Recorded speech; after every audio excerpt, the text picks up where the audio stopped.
आज के वीडियो में हम लोग इंडस्ट्रियल सेक्टर का ओवरव्यू और इंडस्ट्रियल सेक्टर किसको बोलते, इंडस्ट्रियल सेक्टर में क्या क्या चीज़ें आती और तेलंगाना में इंडस्ट्रियल सेक्टर का जीएसवीए में क्या रोल है और तेलंगाना में इंडस्ट्रियल सेक्टर का एम्प्लॉयमेंट क्रिएशन में क्या रोल है, इसको आगे बढ़ाने में गवर्नमेंट के क्या क्या इनिशिएटिव्स है, वो सारी चीज़ें जो आपके एग्जाम्स के लिए जो जो इम्पोर्टेंट है वो सब आज हम लोग डिस्कस करेंगे। आपसे गुजारिश है कि अगर आपको ये वीडियो अच्छा लगे तो आप उसको लाइक कमेंट सब्सक्राइब ज़रूर करिए।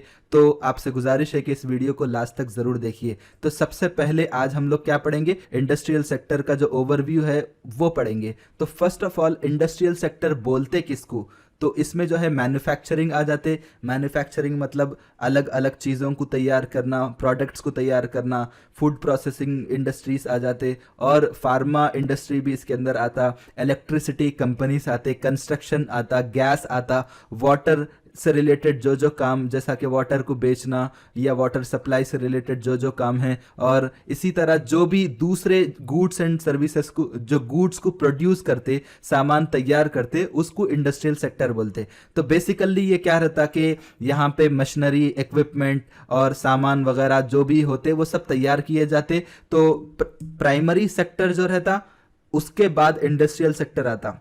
सेकेंडरी सेक्टर बोलते हैं इसको, इसका दूसरा नाम सेकेंडरी सेक्टर है। तो प्राइमरी सेक्टर में मिसाल के तौर पे समझिए कि कोई दाल उगाते, तो इंडस्ट्रियल सेक्टर वाले क्या करते, उस दाल को प्रोसेस करके, फूड को प्रोसेस करके, उसकी एक ब्रांडिंग करके उसको बेचते। तो प्राइमरी सेक्टर का एक्सपेंशन ही इंडस्ट्रियल सेक्टर है, ऐसा कहा जाता। मिसाल के तौर पे प्राइमरी सेक्टर में लोग कपास उगाते, लेकिन इंडस्ट्रियल सेक्टर वो रॉ मटेरियल कपास को लेके, वो कॉटन को लेके उससे कपड़े बनाता। तो कपड़े बनाना इंडस्ट्रियल सेक्टर है, लेकिन जो आपको कपास, जो कॉटन उगाना है, ये प्राइमरी सेक्टर है। तो प्राइमरी सेक्टर को एक्सपैंड करना ही इंडस्ट्रियल सेक्टर है। इसके बाद आता टर्शरी सेक्टर, जिसको सर्विस सेक्टर बोलते।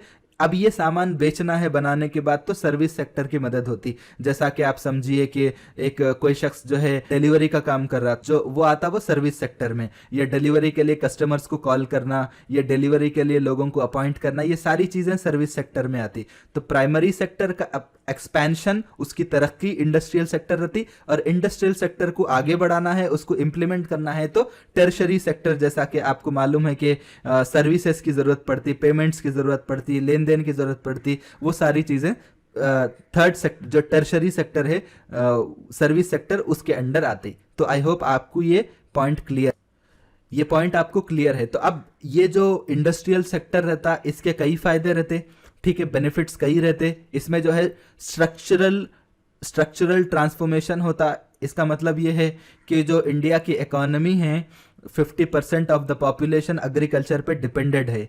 अब एग्रीकल्चर में कई प्रॉब्लम्स आते, कई बार बारिश नहीं होती, कभी ओवर बारिश हो जाती, बारिश नहीं भी हो तो प्रॉब्लम है, ज़्यादा भी हो गई तो प्रॉब्लम है। इसलिए बारिश का कोई भरोसा नहीं है, उसको सही प्राइस मिलता या नहीं मिलता कोई गारंटी नहीं है। तो ये जो इकोनॉमी पूरी हमारी जो एग्रीकल्चर पे डिपेंडेड है, वो डिपेंडेंस को ख़त्म करके हम लोग क्या हो जाते, इंडस्ट्रीज पे डिपेंड करते। तो इसकी वजह से क्या है, क्वालिटी एम्प्लॉयमेंट लोगों को मिलता, ठीक है। अब इसकी वजह से इंडस्ट्रीज जब आते तो आसपास के लोगों को जॉब्स भी मिलते, लोगों की जिंदगियां बेहतर होती, लोगों के पास जब पैसा आता तो वो लोग खर्चा भी करते, ताकि वहां का बिजनेस भी आगे बढ़ता। और इसी तरह इंडस्ट्रियल सेक्टर से इकोनॉमिक ग्रोथ भी बहुत ज़्यादा आगे बढ़ता। इसकी वजह से क्या है, इकोनॉमी बहुत आगे बढ़ती है। आज चाइना हमारे से आगे क्यों है, क्योंकि उनके पास इंडस्ट्रीज बहुत मजबूत है। और इसी तरह इंडस्ट्रियल सेक्टर की तरक्की से और क्या होता, इंफ्रास्ट्रक्चरल ग्रोथ भी होता। इसका मतलब यह है कि जब कोई इलाके में इंडस्ट्री आती तो उसका फायदा, वहां पे रोड्स बनते, डैम बनते, बैंकिंग आती, इंश्योरेंस कंपनीज आते, और कम्युनिकेशन की जो फैसिलिटीज रहते वो भी इंप्रूव होते। और इसके साथ साथ जब लोग वहां पे आबाद होते, ये सारी चीजें आती, तो उसके साथ साथ क्या होता कि हेल्थ और एजुकेशन भी जो है, जैसा कि लोग आते नए नए एरियाज में, तो वहां पे हॉस्पिटल भी खुलते, वहां पे स्कूल्स भी खुलते, तो दूसरी चीजें भी जो है डेवलप होती। तो इंडस्ट्रियल सेक्टर उस हिसाब से बहुत ज्यादा इंपॉर्टेंट है। अब ये जो स्लाइड है, इसमें दो आपके पास नंबर्स है। तो कभी एक बात मैं यहां पे ये बता रहा हूं कि इंडस्ट्रियल सेक्टर का ग्रोथ में क्या रोल है, इंडस्ट्रियल सेक्टर का एम्प्लॉयमेंट में क्या रोल है, ठीक है। ग्रोथ का मतलब, मिसाल के तौर पे आपको एक बहुत आसान एग्जांपल दे रहा हूं। समझिए तेलंगाना एक साल में 100 रुपए कमाया और दूसरे साल में 120 रुपए कमाया। तो 120 100 रुपए से जो 120 रुपए का जो इजाफा हुआ गुज़िश्ता साल के मुकाबले में, तो ये 120 रुपए में ये 20 रुपए का जो इजाफा है, ये समझिए हमारी GSVA है, ये 20 रुपए, क्योंकि ग्रॉस स्टेट वैल्यू एडेड है तो ये वैल्यू ऐड हुआ। तो इस 20 रुपए में इंडस्ट्रियल सेक्टर का क्या रोल है वो हम लोगों को जानना। और अगर समझिए तेलंगाना में पूरे 100 एम्प्लॉयज है तो 100 में इंडस्ट्रियल सेक्टर में कितने लोग काम कर रहे हैं, वो तो हम लोगों को परसेंटेज निकालना कि जो ग्रोथ हुआ 100 रुपए के मुकाबले में 120 रुपए, तो 20 रुपए का जो इजाफा हुआ उस इजाफे में इंडस्ट्रियल सेक्टर का क्या रोल है। क्योंकि हम कभी भी तरक्की को कैसा नापते, ग्रोथ से नापते, ठीक है। कैसा तरक्की की पैमाइश, पहले आप 10th में थे, अब इंटर में है, आप डिग्री में जाएंगे, तो ये ग्रोथ है आपका। 10th के मुकाबले में इंटर के 2 साल आपका ग्रोथ है, इंटर के मुकाबले में डिग्री के 3 साल आपका ग्रोथ है। तो सेम जो है 100 रुपए के मुकाबले में नेक्स्ट ईयर जो 120 रुपीज कमाते हैं, तो 120 आप जो 20 रुपीज है वो आपका ग्रोथ है। वो 100 रुपए जो साल, वो तो गुज़िश्ता साल भी 100 रुपए कमाए थे, ये साल अलग क्या करें, आप 20 रुपए एक्स्ट्रा कमाए, तो वो ग्रोथ में इंडस्ट्रीज का क्या रोल है और टोटल 100 एम्प्लॉयज में इंडस्ट्रीज का क्या रोल है। तो वो दोनों नंबर्स को याद रखेंगे। तो यहां पे ये ग्रोथ में और एम्प्लॉयमेंट में कितने, ग्रोथ में कितना शेयर है इंडस्ट्रीज का और एम्प्लॉयमेंट में इंडस्ट्रीज का कितना शेयर है। तो यहां पे आप देखेंगे कि एग्रीकल्चर, यहां पे ब्लू कलर में आपको दिख रहा है, यहां पे एग्रीकल्चर और माइनिंग ये सब मिला के एम्प्लॉयमेंट में 46, यानी 100 लोगों में 46% लोगों को, यानी 46 लोगों को जॉब्स देते। इसका मतलब क्या है कि आज भी हमारे देश में ऑलमोस्ट हमारे स्टेट की बात बता रहा हूं, ये कौन सा है, Telangana state statistical abstract last year का है, बिल्कुल लेटेस्ट जो डेटा है वो बता रहा हूं मैं आपको, ठीक है। तो हमारे स्टेट में अभी भी 46% लोग जो है ये एग्रीकल्चर पे ही, प्राइमरी सेक्टर पे ही डिपेंड करते। तब इंडस्ट्रीज क्या करते, यहाँ पे 2 चीजें हैं इंडस्ट्रीज में, मैन्युफैक्चरिंग, कंस्ट्रक्शन। तो मैन्युफैक्चरिंग 11 लोगों को जॉब दे रहा और कंस्ट्रक्शन 9 लोगों को, टोटल मिला के 20% लोगों को जो है जॉब्स जो है इंडस्ट्रीज से मिल रहे, ठीक है। यानी मोटा एक अंदाजा बता रहा हूं, एक टोटल फिगर, 20% लोगों को जॉब्स जो है आपको एम्प्लॉयमेंट, यानी 100 लोगों में 20 लोग जो है इंडस्ट्रियल सेक्टर, सेकेंडरी सेक्टर्स के जरिए लोगों को जॉब्स मिल रहे। अब रही बात जो 120 रुपए में जो 20 रुपए का जो ग्रोथ बताया, वो 20 रुपए के ग्रोथ में इंडस्ट्रीज का क्या रोल है। तो यहाँ पर GSDP है, आप 20 रुपए में इजाफा हो रहा, उसमें 21% जो है एग्रीकल्चर का शेयर है, मैन्युफैक्चरिंग और कंस्ट्रक्शन का रोल 16% है, ठीक है। मैन्युफैक्चरिंग और कंस्ट्रक्शन का रोल 16% है। तो आप देखेंगे कि यहां पे इंडस्ट्रियल सेक्टर जो जॉब्स प्रोवाइड कर रहा वो ऑलमोस्ट 16 से 18% है, और GS जो हमारी जो एम्प्लॉयमेंट है उसमें जो है इंडस्ट्रियल सेक्टर का 20% है, उसमें भी 9% जो है कंस्ट्रक्शन के जरिए, और मैन्युफैक्चरिंग रहता है सामानों की तैयारी, इसमें फार्मा इंडस्ट्रीज है तेलंगाना में, और इसमें जो है तेलंगाना में फूड प्रोसेसिंग इंडस्ट्रीज है। ये सारे जो है इंडस्ट्रीज जो है हमारे मैन्युफैक्चरिंग के अंडर आते, ठीक है। तो आपको समझ में आ गया कि 100 लोगों में जॉब्स, 100 लोगों को जॉब मिल रहा, तो इंडस्ट्रियल सेक्टर के कितने जॉब्स है और ग्रोथ में जो है इंडस्ट्रियल सेक्टर का क्या रोल है, ये दोनों नंबर आप लोगों को मालूम होना चाहिए। अब थोड़ा सा अगर हम आगे बढ़ेंगे तो तेलंगाना की गवर्नमेंट जो है कई बिजनेस फ्रेंडली पॉलिसीज अपनाई, जिसके वजह से पूरे तेलंगाना में इंडस्ट्रियल सेक्टर बहुत ज्यादा ग्रोथ दर्ज करा। क्या दर्ज करा, सोशियो इकोनॉमिक आउटलुक से हम लोग पढ़ रहे, तो 2022 और 23 का जो गुज़िश्ता साल का जो रिपोर्ट है उसमें जो है हमारे ग्रॉस स्टेट वैल्यू एडेड जो GSVA है, इसमें इंडस्ट्रियल सेक्टर का जो ग्रोथ रेट है वो 19% है, यानी 19% का इजाफा हुआ। जैसा मैं अभी यहाँ के फिगर में बताया कि यहाँ पर जो है ना ऑलमोस्ट जो है तकरीबन जो है आपको ग्रोथ में जो है इसका शेयर जो रहता अराउंड 18-19% रहता। तो गुज़िश्ता साल 2020 और 21 और 22 में जो है ग्रोथ कम था। आपको वजह मालूम है कि कोविड के बाद सेकेंड वेव भी आया था, तो उसकी वजह से इंडस्ट्रियल सेक्टर डाउन हो गया था, इसलिए क्या है लास्ट ईयर ये कम था। 2021 और 22 के मुकाबले में जो भी ग्रोथ रेट था 10% के इजाफे के साथ, 10.5% के इजाफे के साथ टोटल GSVA था हमारा 19%, ठीक है। तो कितना इजाफा हुआ लास्ट ईयर के मुकाबले में, वो 10.5% इजाफा कंपेयरिंग टू प्रीवियस ईयर हुआ था, ठीक है। लास्ट ईयर के मुकाबले में 10.5% का इजाफा हुआ। तो कितना इजाफा होने के बाद कितना है नंबर, वो 19% है। वो किसमें है, जीएसवीए में उसका शेयर है। तो गवर्नमेंट के कई पॉलिसीज है, तो सबसे अहम जो पॉलिसीज है जिसपे हम लोग सेपरेटली डिस्कस करेंगे वो है टीएसआई पास। ये एक वेबसाइट है जहां पे अगर किसी को इंडस्ट्री लगाना है वहां पे जाके जो है ऑटोमेटिकली क्लियरेंस मिल जाता। आपको जो है खाली एप्लीकेशन फाइल करना पड़ता, बाकी सब काम जो है सिस्टम कर लेता। पहले क्या होता था, लोगों को ये दफ्तर जाओ, वो क्लियरेंस लो, पोल्यूशन का क्लियरेंस लियो, वो लाइसेंस लियो, ये लाइसेंस लियो, यहाँ जाओ वहां जाओ, वो सब झंझट खत्म। गवर्नमेंट ये चाह रही भाई कि कोई बंदा अगर सरमायाकारी करने का इरादा रख के हमारे स्टेट में आएगा तो उसको ज्यादा मुश्किल नहीं होना, बल्कि आसानी से पूरे काम हो जाना। तो एक सिंगल वेबसाइट है जहां से आपको पूरे क्लियरेंस आसानी से मिल जा सकते। तो इस वेबसाइट में पूरा डेटा भी रहता है कि कितने कंपनीज आए, कितने अप्लाई करे, वो लोग कितना इन्वेस्टमेंट करे और कितने लोगों को जॉब मिला। तो उस वेबसाइट में 2022 और 23 का जो रिपोर्ट है अप टू जनवरी, क्योंकि 2022 और 23 का साल जो है फाइनेंशियल ईयर मार्च तक रहता, तो जनवरी का जो डेटा है, क्योंकि सोशियो इकोनॉमिक आउटलुक को जल्दी प्रिपेयर करना पड़ता, तो जनवरी के डेटा के हिसाब से टोटल जो है इस वेबसाइट में जो कुछ लोग अप्लाई करे उसके डेटा के हिसाब से जो कंपनीज का जो एप्लीकेशन है, उनके इन्वेस्टमेंट डिटेल्स है और जो जॉब क्रिएशन के डिटेल्स है, उस हिसाब से टोटल 20,237 करोड़ रुपए का इन्वेस्टमेंट एक साल के दरमियान आया।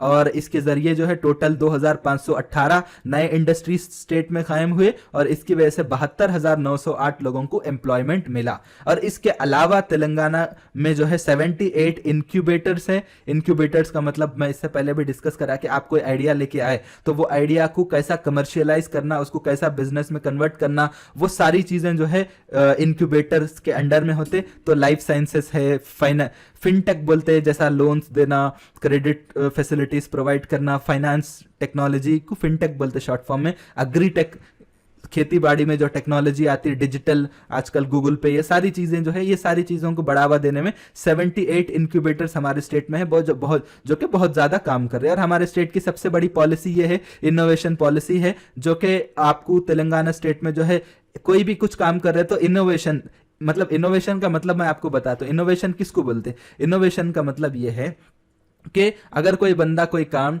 समझे 100 रुपए लेके कर रहा, लेकिन उससे अच्छा काम 80 रुपए में कोई कर रहा, तो उसको इनोवेशन बोलते। ऐसा नहीं है कि आप क्वालिटी कम कर दिए, बल्कि क्वालिटी सेम रहती, बल्कि उससे बेहतर रहती, बट कम वसाइल में और भी क्रिएटिव अंदाज में करने को इनोवेशन बोलते। ठीक है, तो अब हम यहाँ पे इंडस्ट्रियल सेक्टर के और भी डिटेल्स हम लोग पढ़ेंगे।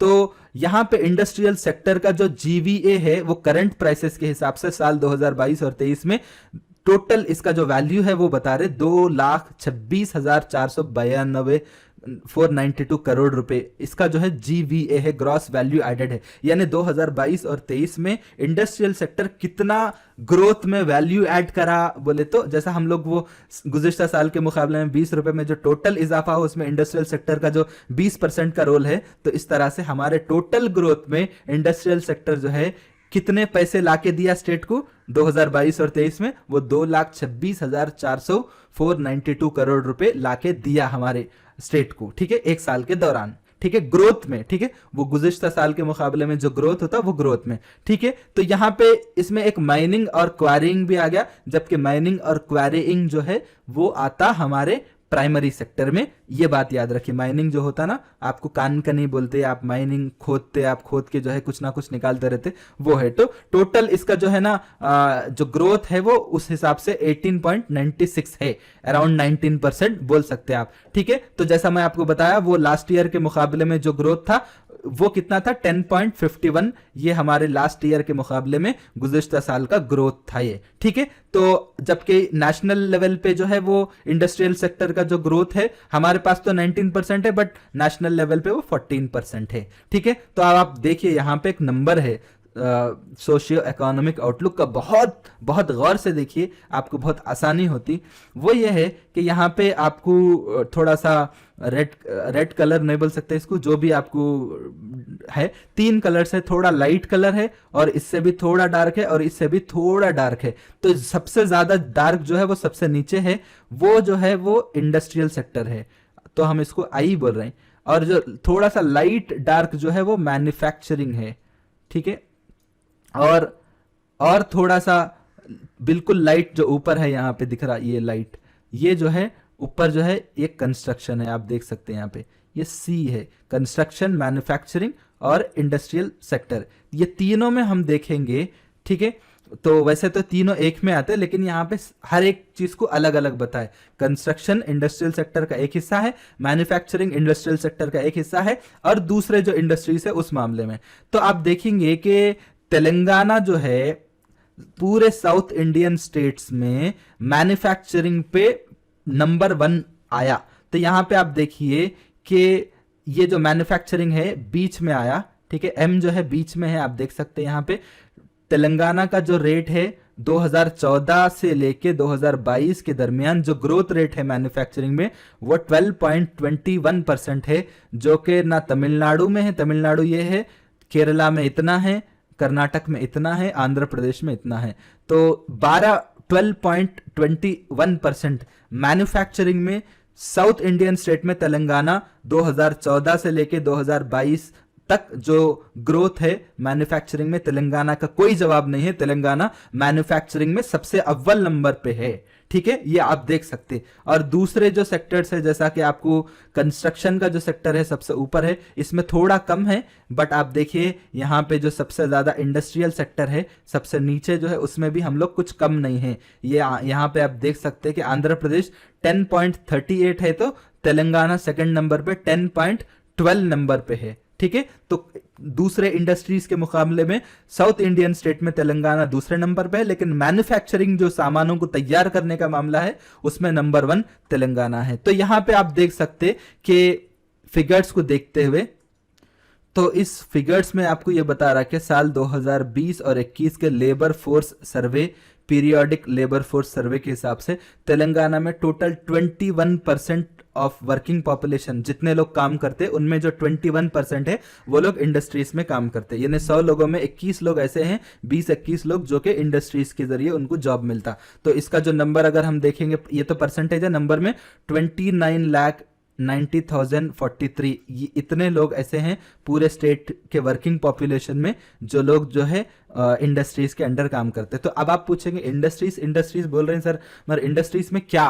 तो कंस्ट्रक्शन और मैन्युफैक्चरिंग, ठीक है, ये दोनों टॉप नंबर्स है जो सबसे ज्यादा लोगों को जॉब्स दे रहे, ठीक है। कंस्ट्रक्शन 8.82% लोगों को जॉब दे रहा और मैन्युफैक्चरिंग में 10.95 लोगों को जॉब्स मिल रहे। बाकी के भी है यहाँ पे, जैसा माइनिंग और क्वारिंग है, अगर से प्राइमरी सेक्टर में आता है, लेकिन चूंकि बाजाब्ता उनका एक इंडस्ट्रीज की शक्ल में काम होता, इसलिए यहाँ पे उसको यहाँ पे बार बार ला रहे।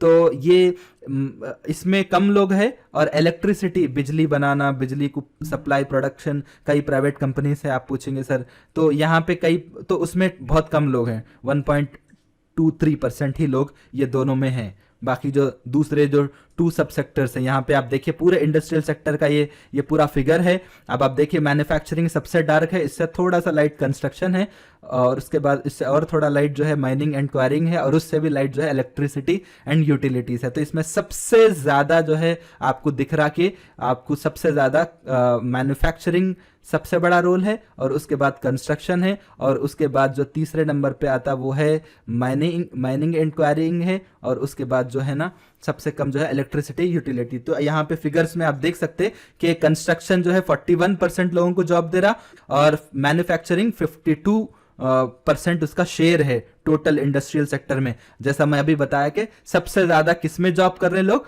जो टोटल लोग जॉब कर रहे हैं वो पूरे इंडस्ट्रियल सेक्टर में 41% लोग कंस्ट्रक्शन से जुड़े हुए हैं, और 52% जो है मैन्युफैक्चरिंग से जुड़े हुए हैं। बाकी के जो 2 है माइनिंग एंड क्वारिंग और इलेक्ट्रिसिटी एंड यूटिलिटी में, वो सिर्फ 5.86% लोग ही हैं।